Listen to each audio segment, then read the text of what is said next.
저는 목회를 하면서 몇 번의 교회 건축을 할 수 있었던 그런 하나님의 특별한 은혜가 있었습니다. 특별히 그 중에 한 교회는 제가 모든 것을 직접 확인하고 관리를 해야만 했습니다. 교회가 세워질 빈 공터가 깊이 파여지고 그곳에 또 자갈과 또 시멘트와 철근으로 든든히 기초를 다지는 것을 제 눈으로 직접 볼 수가 있었습니다.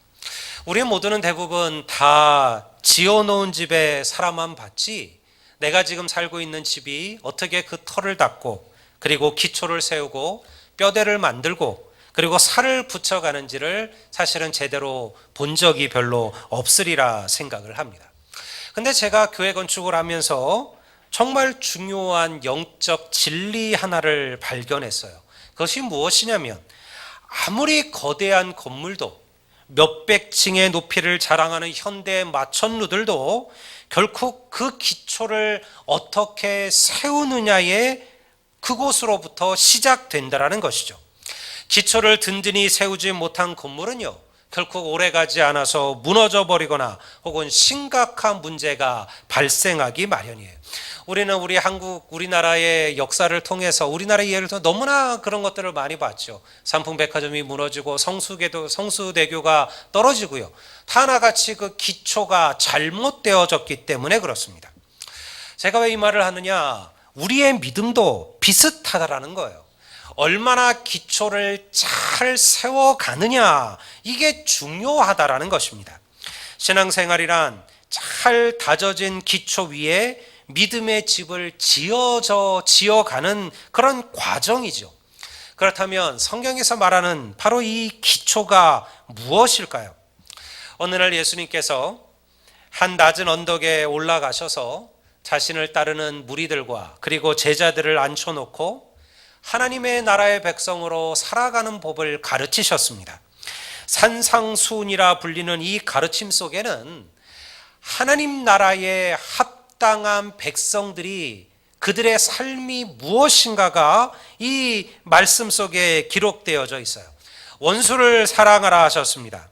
비판하지 말고 먼저 용서하라고도 하셨습니다. 다른 사람들을 판단하기 전에 먼저 자신을 돌아보라고도 말씀하셨죠. 베풀기를 즐겨하라 명하기도 하셨습니다. 하나님을 위해, 복음을 위해, 주를 위해 고난받는 것을 기뻐하라고 말씀하셨어요. 그러한 자들이 천국의 복을 받을 것이라. 이게 그 산상수훈에 나오는 말씀들이에요. 그리고 그 산상수훈의 끝부분에 등장하는 것이 바로 오늘 우리가 읽은 바로 이 본문의 말씀입니다. 무엇이라고 시작하고 있을까요? 우리가 46절을 한번 보겠습니다. 46절은 이렇게 기록합니다. 너희는 나를 불러 주여 주여 하면서도 어찌하여 내가 말하는 것을 행하지 아니하느냐. 세상에서는 아는 것만으로도 박사라고 대접받고 지식인이라고 인정받아요. 그렇잖아요. 세상에서는 많이 알면 그 분야에 많은 것을 아는 사람들 우리가 보통 박사라고 부르죠. 근데 기독교는 좀 달라요. 세상에는 아는 것이 모든 것의 기초가 돼요. 근데 믿음의 세상에는 다릅니다. 아는 것이 기초가 되지 않아요. 믿음의 세상에서는 아는 것보다 행하는 것이 더 중요하다라고 그렇게 성경은 분명히 말씀하고 있습니다. 오늘 우리가 하나님의 말씀대로 살아가지 못하는 이유가 알지 못해서일까요? 알지 못해서 성도가 혹은 우리가 악을 행하고, 알지 못해서 우리가 다른 사람들을 비난하고, 우리가 알지 못해서 헐벗고 아프고 병든 자들을 그냥 지나치는 것인가? 우리가 알지 못해서 예배와 영적인 훈련들에 소홀히 하는 것인가? 그렇지 않아요. 우리는요, 다 알고 있어요.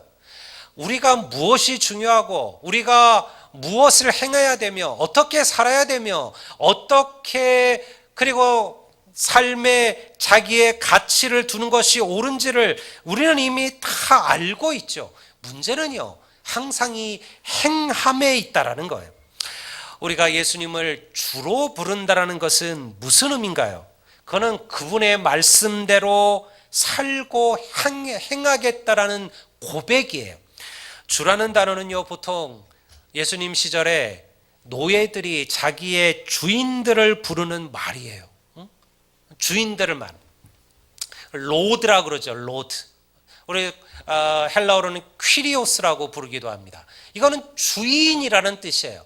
너희들이 나를 주인이라고 부르면서 어찌하여 내가 말하는 대로 행하지 아니하느냐. 이게 주님의 한탄이죠. 사랑하는 성도 여러분, 오직 예수님만이 우리의 주요, 우리의 주인이심을 고백하는 우리 믿음의 성도들이 되기를 주의 이름으로 축원합니다. 수많은 이들이 예수님의 이름을 불러요. 수없이 드려지는 예배마다 주님의 이름이 높여지고 주의 이름이 불려지죠. 우리도 기도할 때 주여 삼창도 부르면서 기도하지 않습니까? 주여 주여 주여, 그렇게 우리가 주의 이름을 부르죠. 그런데 그렇게 주의 이름을 부르지만 막상 우리의 믿음은 너무 허약하다라는 거예요. 너무 쉽게 넘어지고 너무 쉽게 포기하고 너무 쉽게 낙담합니다. 너무 쉽게 하나님을 떠나고 너무 쉽게 믿음을 저버리죠. 왜 그럴까요? 그렇게 열심히 주여 주여를 외쳤는데 믿음이 성장하지 않는다라는 거예요. 왜냐하면 아는 것과 행하는 것은 다르기 때문에 그렇습니다. 우리가 47절 말씀을 볼까요? 이렇게 기록합니다. 내게 나와 내 말을 듣고 행하는 자마다 누구와 같을 것을 너희에게 보이리라. 이 한글 성경의 그 번역이 조금 어려워요. 번역이 좀 모호한데요. 정확한 번역은 이렇습니다. 내게로 나와 내 말을 듣고 행하는 자는 어떤 사람과 같을지를 너희에게 가르쳐 주리라. 그리고 나서 예수님께서 두 사람의 이야기를 이제 덧붙이고 있습니다. 바로 48절과 49절에 예수님께서 말씀하신 어떤 사람과 같은지에 대한 바로 그 두 사람이 등장을 해요. 제가 읽어보겠습니다. 집을 짓되 깊이 파고 주추를 반석 위에 놓은 사람과 같으니, 이 사람은 어떤 사람입니까? 말씀을 듣고 행하는 자예요. 말씀을 듣고 행하는 자는 마치 집을 짓되 깊이 파고 주추를 반석 위에 놓은 사람과 같으니 큰 물이 나서 탕류가 그 집에 부딪힘에 잘 지었기 때문에 능히 요동하지 못하게 하였거니와. 그 다음 또 한 사람이 등장하죠. 듣고 행하지 아니하는 자는, 말씀을 듣고 알기만 하고 행하지 아니하는 자는 주추 없이 흙 위에 집을 지은 사람과 같으니 탕류가 부딪힘에 집이 곧 무너져 파괴됨이 심하니라 하시니라. 집을 지은 두 사람이 나와요. 한 사람은 집을 지을 때 어떻게 지었다고 말합니까? 땅을 깊이 파요. 제가 건축할 때, 예전에 저희 교회를 건축할 때 보니까요, 저는 땅을 정말 그렇게 깊이 파는 줄은 몰랐어요. 집을 하나, 그 교회가 2층으로 된 교회니까요, 그렇게 높은 교회도 아니잖아요. 그런데요, 거의 2층 높이만큼 그 땅을 파는 거예요. 땅을 파고 그리고 기초를 다지는 것을 제가 보았습니다. 한 사람은 집을 지을 때 땅을 깊이 파고 단단하고 큰 돌들로 그 기초를 세운다라는 거예요. 그리고 그 기초 위에 그리고 지붕과 벽을 지탱할 주춧돌을 세우고 그리고 집을 지은 사람이에요. 또 한 사람은 어떤 사람입니까? 집을 빨리 짓고 그리고 집을 짓는 수고를 덜기 위하여 땅을 파지 않고 그냥 맨 땅 위에 집을 세웠다라는 거예요. 여러분, 요즘의 집들은 이렇게 짓기가 어렵지만요, 예수님 시대 집은 그러했어요. 우리처럼 무슨 무거운 시멘트나 벽돌로 집을 짓는 게 아니었죠. 그러니까 무게가 많이 가지 않았기 때문에 그냥 땅을 안 파고 대충 땅 위에 집을 지어도요, 집을 짓는데 큰 문제가 없었다라는 거죠. 문제는요, 다 지어놓은 집만을 살펴보면 차이가 없어요. 주님의 안타까움이 여기에 있는 거죠. 보여지는 건물은 우리의 눈에 똑같아요. 우리가 성도들을 봐도 그래요. 그냥 평탄하고 문제가 없고 인생이 그냥 순조롭게 풀려갈 때는요, 그 사람의 믿음의 집이 어떤 집인지 다 비슷해 보여요. 기초를 잘 쌓은 믿음의 집인지 기초 없이 지어진 집인지 그냥 봐서는 알 방법이 없어요. 그런데 인생에는요, 인생의 폭풍과 태풍 폭풍이 몰려올 때가 있어요. 하나님의 말씀을 듣기만 하고 행하지 않는 자들은 바로 기초 없이 집을 지은 이들이에요. 근데 이런 이들의 문제가 뭐냐면요, 그렇게 집을 지어놓고도요 만족해 합니다. 스스로 자랑하는 거죠. 나는 이렇게 힘들게 그렇게 기초를 다 하지 않고 기초 닦지 않아도 나는 좋은 집을 잘 지었다라고 대견해 한다라는 거예요. 기초를 다듬는 그런 힘들고 어려운 과정을 거치지 않아도 집을 짓는데 문제가 없다고 느끼는 거죠. 오히려 수고하고 애써서 땅을 파고 기초를 만들고 그리고 그곳에 그 집을 지은 자들을 보면서 어리석다라고 얘기해요. 그렇게 힘들고 어렵게 그렇게 믿음의 집을 질 필요가 뭐가 있느냐, 그냥 이렇게 나처럼 정도만 해도 아무런 문제 없이 믿음의 집을 지어가는 거 아니냐, 그렇게 말한다라는 거죠. 근데 여러분, 인생의 말씀처럼 탕류가 밀려오게 될 때 그가 지은 그 집의 진가가 드러난다라는 거예요. 우리가 큰 문제에 봉착하거나 혹은 슬럼프에 빠진 선수들에게 항상 던져지는 잡이 있어요. 그런 이들에게 제가 이 슬럼프를 벗어나려면 어떻게 해야 될까요? 물어본다면요, 그들에게 던지는 가장 정답은 간단해요. 우리가 영어로 우리가 보통 얘기하면 return to the basic이에요. 무슨 뜻일까요? 기본으로 돌아가라는 거예요.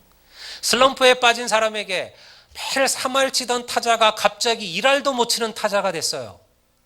매일같이 치면 나가서 안타 치던 선수가 갑자기 나가면 삼진만 당하고 돌아오는 거예요. 아주 깊은 슬럼프에 빠졌어요. 그런 선수에게 뭐라고 얘기해야 될까요? 다른 방법이 없어요. Return to the basic이에요. 기본으로 돌아가라는 거예요. 다시 처음부터 방망이를 굳게 붙잡고요, 그리고 계속해서 타구를 방망이를 날리는 것 외에는 이걸 이겨낼 방법이 없다라는 거죠. 우리는 때로 기초를 닦는 일에 너무 소홀히 합니다. 오늘날 한국교회가, 오늘날 성도들이 어려움을 겪는 이유가 무엇일까요?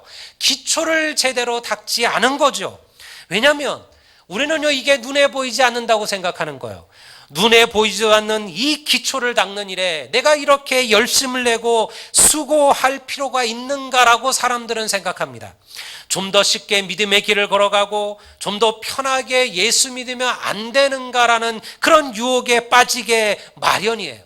다 그렇지 않을까요? 우리도 여러분 그냥 적당하게 예수 믿는데 하나님께서 복 주시고 축복하시고 이렇게 되면 얼마나 좋을까요? 그런데 믿음은요, 반드시 그 진가가 드러낼 때가 와요.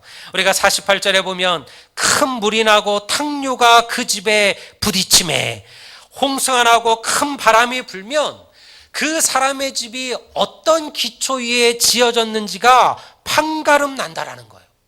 그러니까 지금 만약 내가 믿음의 어떤 어려움을 겪고 있고 혹은 은혜를 잊어버리고 있다면요, 어디로 가셔야 돼요? 다시 믿음의 기본으로 돌아가셔야 돼요. 예배와 말씀과 기도의 자리를 다시 굳건히 붙드시기를 주의 이름으로 축원합니다. 왜 이게 중요할까요?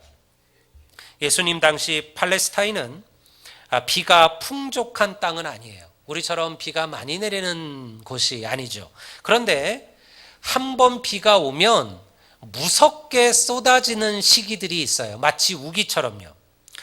지금처럼 2000년 전 예수님 시대에 무슨 배수로가 잘 돼 있던 때가 아니지 않습니까? 지금 우리야 다 배수로를 깔아서 도로마다 비가 많이 와도 그 배수로에서 그 물을 다 해결하게 하지만요.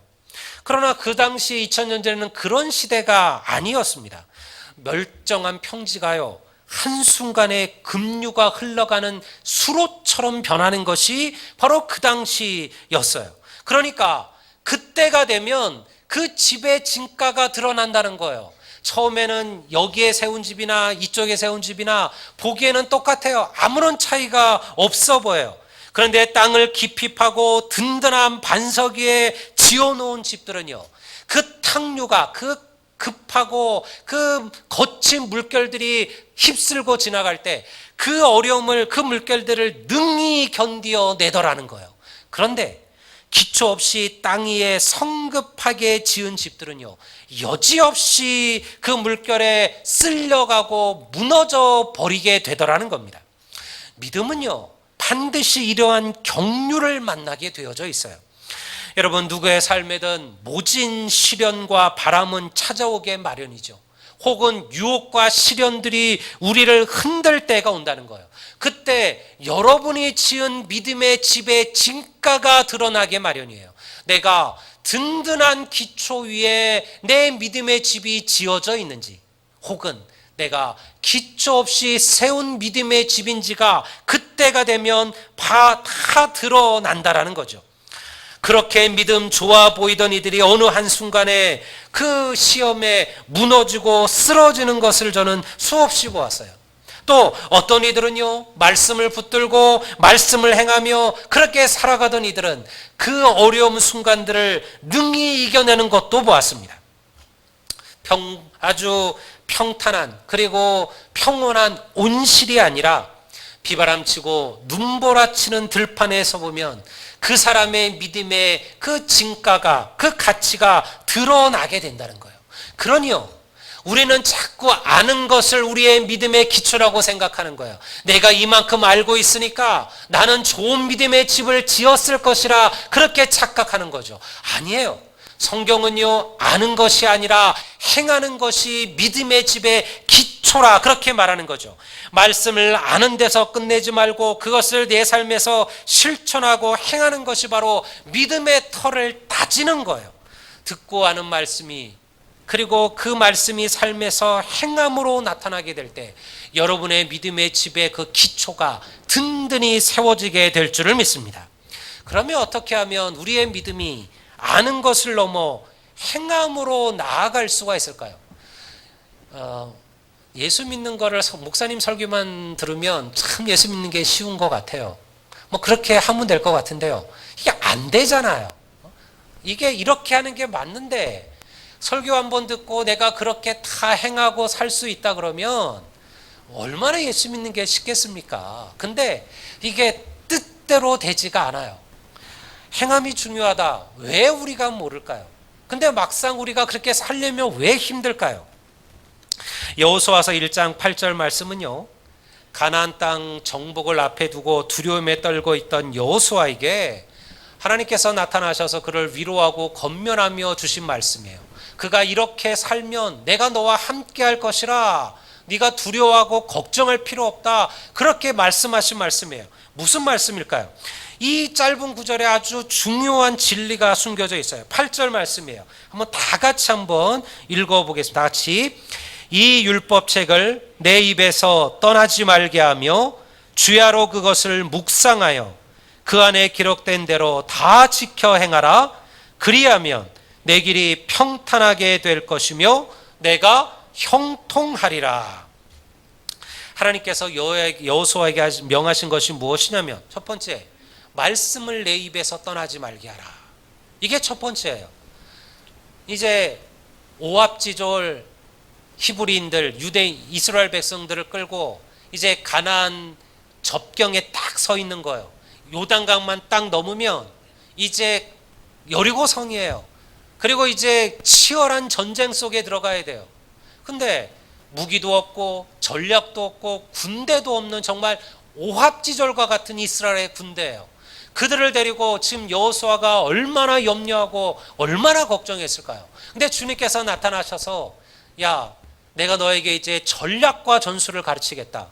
군대는 이렇게 편제하고, 그리고 무슨 부대는 어떻게 세우고, 그리고 어떻게 네가 싸우러 나갈 때 전술은 어떻게 할 것이며, 전략은 어떻게 할 것이며, 그리고 어떤 애를 장수로 무슨 장군으로 삼을 것이며, 이런 얘기 하나도 안 해요. 그냥 여호수아 하신 말씀 딱 이거예요. 내가 이 말씀을 내 입에서 떠나지 말게 하라. 이 말씀을 내 입에서 떠나지 말게 하라. 말씀을 가까이 하고 그것을 듣고 그것을 읽는 일에 먼저 힘쓰라는 거예요. 이게 첫 번째라는 거예요. 그리고 그 다음에 그 안에 기록한 대로 다 지켜 행하라. 그리하면 내가 너의 길을 형통하게 할 것이다. 그런데 우리가 이 말씀을 보면요, 하나 빠진 게 있어요.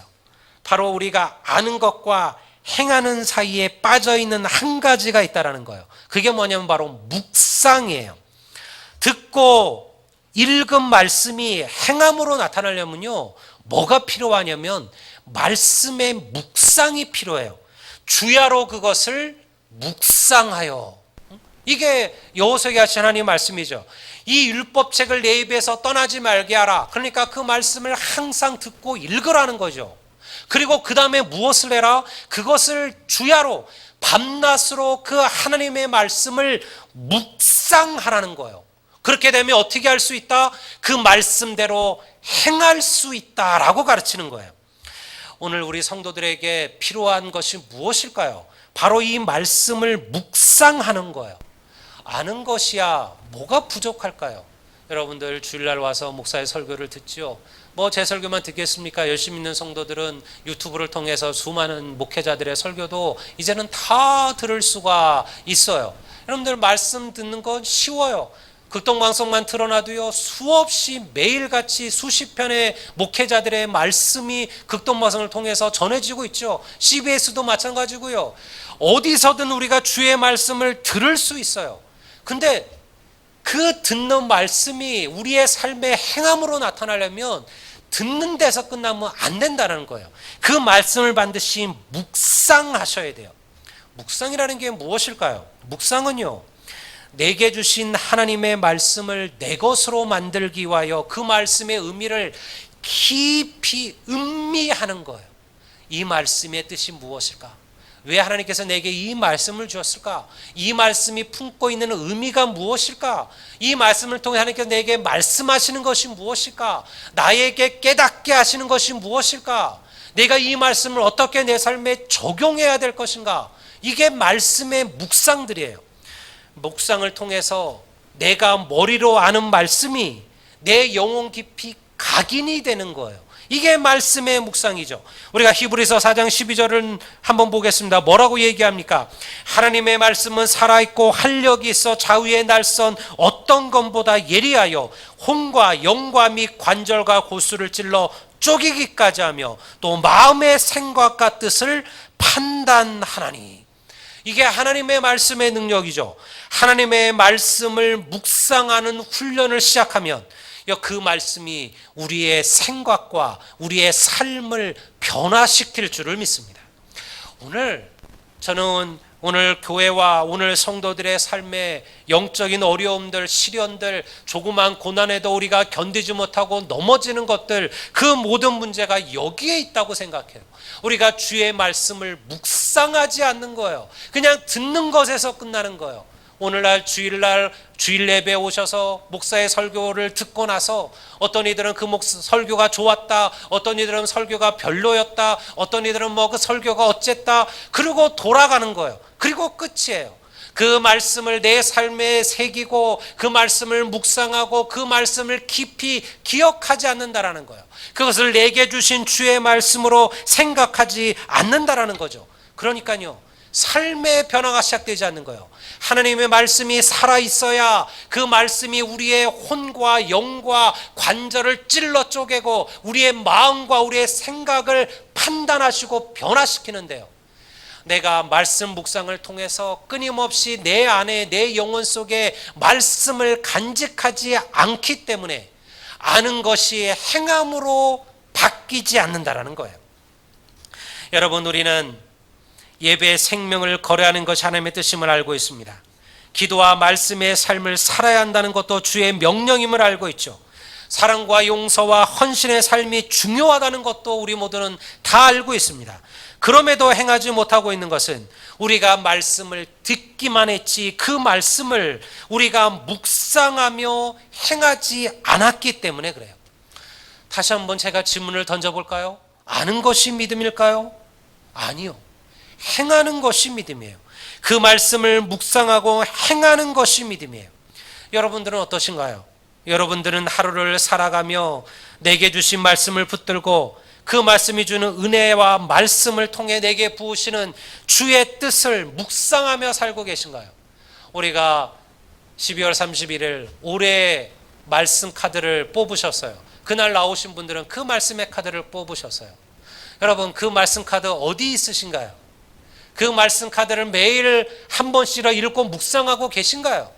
여러분, 그저 의미 없이 뽑으셨나요? 그냥 목사가 뽑으라니까 그냥 뽑으신 건가요? 혹은 그렇게 뽑아놓고 갖고만 있으면 그게 마치 부적처럼 내게 무슨 도움이 될 것이라 생각하시나요? 아니요. 우리가 그 말씀을 붙들고 매일같이 이 말씀이 왜 내게 주어졌는지, 이 말씀이 내게 던지는 하나님의 음성과 하나님의 뜻이 무엇인지 그 말씀을 묵상하지 않는다면 그것은요, 아무런 의미가 없는 거예요. 그저 잊혀져 버린 말씀일 뿐인 거죠. 오늘 여러분들은 이러한 말씀의 묵상의 삶들을 살고 계신가요? 하루에 우리가 수십 장 성경을 읽지 않아도 돼요. 그저 단 한 구절이라 할지라도요, 그 말씀을 붙들고 깊이 묵상하십시오. 기도하십시오. 하나님, 말씀을 통해 내게 주님의 뜻을 깨닫게 하십시오. 이 말씀을 내 삶에서 행할 수 있는 그런 힘을 달라고 구하십시오. 제가 한 교회에서 이 말씀 묵상 카드를 나눠주었을 때요, 한 형제가 그 말씀의 카드를 뽑았는데요, 그 말씀의 카드가 무엇이냐면 내 부모에게 순종하라, 이것이 옳으니라 라는 그런 말씀의 카드를 뽑았어요. 그러니까 사실 처음 제가 그 카드를 보고 고민했어요.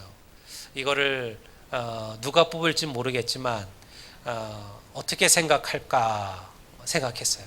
근데 이 친구는요, 사실은 그 말씀을 깊이 마음에 새겼어요. 왜냐하면 그 친구는 자기 아버지의 편애로 너무 상처 속에 살아가는 친구였습니다. 자기 아버지가 자기 형을 너무 편애한다고 여겼어요. 그리고 동생인 자기는요, 관심도 없다고 생각했어요. 그래서 아버지에 대한 반항으로 살았어요. 아버지에 대한 원망과 분노를 품고 살았어요. 그런데 군에 왔어요. 근데 그 말씀의 카드를 받았어요. 아무것도 바뀐 게 없어요. 여전히 아버지는 나를 편애하는 것 같고 여전히 아버지는 나를 싫어하는 것 같아요. 근데 이 친구는요, 그 말씀을 묵상했어요. 왜 하나님께서 그 많고 많은 말씀 가운데 이 말씀을 내게 주셨을까? 다른 말씀도 많고 다른 구절도 많은데 왜 하필 이 말씀일까? 하나님께서 내 마음의 분노, 아버지를 향한 내 마음의 이 상처, 아버지를 향한 내 마음의 이 원망, 이 고통, 이거를 주님께서 알고 계시는구나. 나를 기억하고 계시는구나. 나로 하여금 이 원망, 이 분노를 털어버리라고 말씀하시는구나. 다른 얘기가 없잖아요. 이것이 옳으니라. 이것이 옳으니라. 이게 옳은 거구나. 설령 아버지가 내 형을 편애하고 그리고 나를 대단치 않게 보아도 그래도 아버지를 공경하는 것이 옳은 것이구나. 이 친구는요, 말씀을 묵상했어요. 그 말씀을 깊이 파고들었어요. 그리고 그 말씀을 마음에 새겼어요. 그리고 자기 아버지에게 전화를 했어요. 아버지, 죄송합니다. 제가 지금까지 이런 마음으로 아버지께 내가 대했습니다. 아버지의 원망, 아버지에 대한 분노를 내가 품고 살았습니다. 아버지 정말 죄송합니다. 용서해 주십시오. 여러분, 그날요, 위대한 변화가 시작됐어요. 그 아버지가요, 통곡을 하며 그 아들 앞에 자기의 잘못을 얘기하는 거예요. 나도 그러했다라는 거예요. 나도 모르게 내가 너를 내 형만큼 너를 사랑하지 못하고, 내가 나도 모르게 너를 부끄러워하고, 좋은 대학 간 내 형을 내가 귀히 여기고 내가 너를 귀히 여기지 못했구나. 그 아들의 그 한마디 속에 그 아버지가 완전히 깨어지고 무너졌어요. 그 가정이 회복됐어요. 그 관계가 회복되었어요. 이게 말씀 아니겠습니까? 이게 말씀의 능력 아니겠습니까? 이게 바로 행함이 아닐까요? 부모를 순종하라, 그것을 누가 모를까요? 그것을 행함으로 나타내는 것이 믿음이 아니겠습니까? 여러분, 오늘 우리 하나님의 교회는요, 바로 이 행함이 필요한 교회입니다. 오늘 기독교는 사실은 너무 많이 알아서 문제입니다. 아는 것은 많은데 행함이 없어서 문제이죠. 말과 혀로는 사랑하지만 행함과 진실함으로 사랑하는 이가 없어서 문제이죠. 오늘 우리 아들량 교회는 어떨까요? 우리라고 크게 다를까요? 혹시 우리 애가 말하는 사랑은, 우리가 말하는 용서는, 우리가 말하는 섬김은 그저 입술로 끝나는 것은 아니었나요? 여러분, 주의 말씀을 묵상하십시오. 하나님의 말씀을 깊이 되새기십시오. 그리고 그 말씀이 내 삶 속에 행함으로 나타나기를 기도하십시오. 우리들의 삶 속에도 올해 여러분들 이러한 폭풍, 이러한 거친 물결이 밀려올지 몰라요. 뜻하지 않은 사단의 시험들이 우리를 흔들지도 모릅니다. 생각하지 않았던 삶의 어려움과 환난들이 내게도 찾아올지 모릅니다. 그러나 말씀을 듣고 말씀을 묵상하고 말씀을 행하는 자, 그래서 믿음의 기초를 든든히 다진 이들에게는 어떠한 시련, 어떠한 시험, 어떠한 환난과 사단의 공격도 능히 우리를 흔들지 못할 줄을 믿습니다. 여러분들이 이 말씀을 마음에 든든히 붙드시고 우리가 머리로 아는 믿음이 아니라 여러분 마음으로 묵상하고 그리고 삶으로 행하는, 그래서 하나님의 위대한 역사를 나타나는 거목과 같은 성도들, 그런 교회가 되시기를 우리 주의 이름으로 축원합니다.